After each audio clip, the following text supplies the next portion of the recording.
Good evening. It's Oscar Waltham. I am recording the events and evidence I've found on the disappearing students at Chesapeake State University. Today is December 5th. It's 5:32 p.m. and as you can see, I am sitting on the floor because my roommate borrowed my laptop charger and lost it. So I have to use my backup, which is probably the length of a shoelace. So I'm sitting on the floor today. I'm having a great day, and by the information you're about to hear, it only gets better. The one solid piece of evidence, if you can call it that, is that each student who's disappeared has had a witness be there. It's just that the memories they have are a bit vague and clouded and circumstantial at best. For example, Alice Franklin, first disappearance, she was having a birthday party about a month and a half ago with her sorority sisters. And then she disappeared.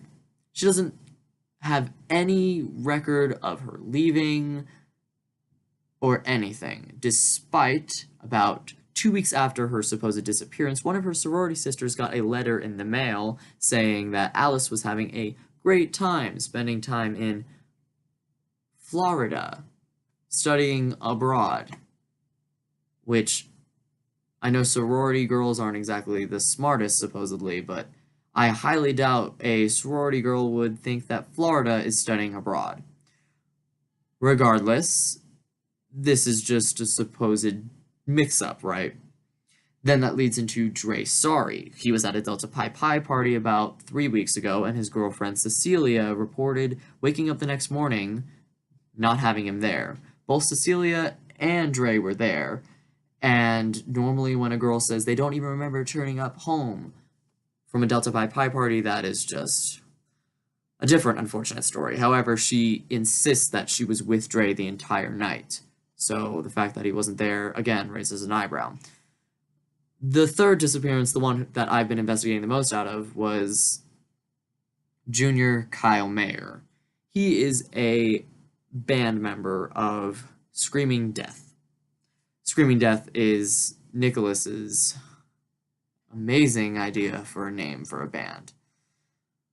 Regardless, apparently, about a week ago, Kyle and Nicholas were having a rousing band practice. Normally Judith would be there, their drummer, but Nicholas had a huge fight with Judith, and so now it just left Kyle and him. So a girl shows up, a supposed fan of Screaming Death, her name being Lillian.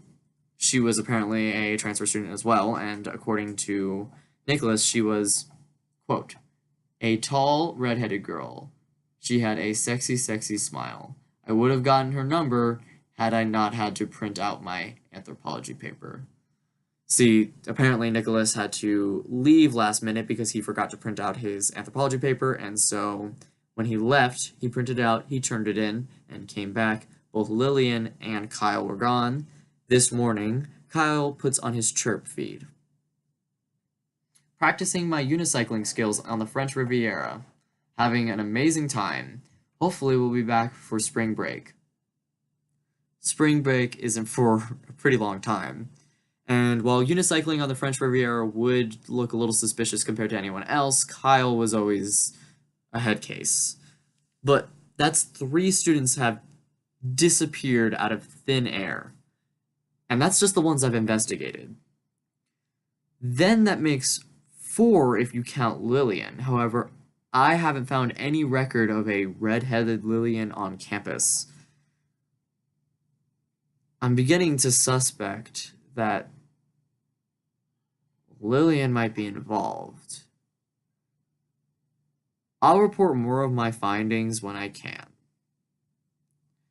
Oscar Waltham, December 5th, signing out.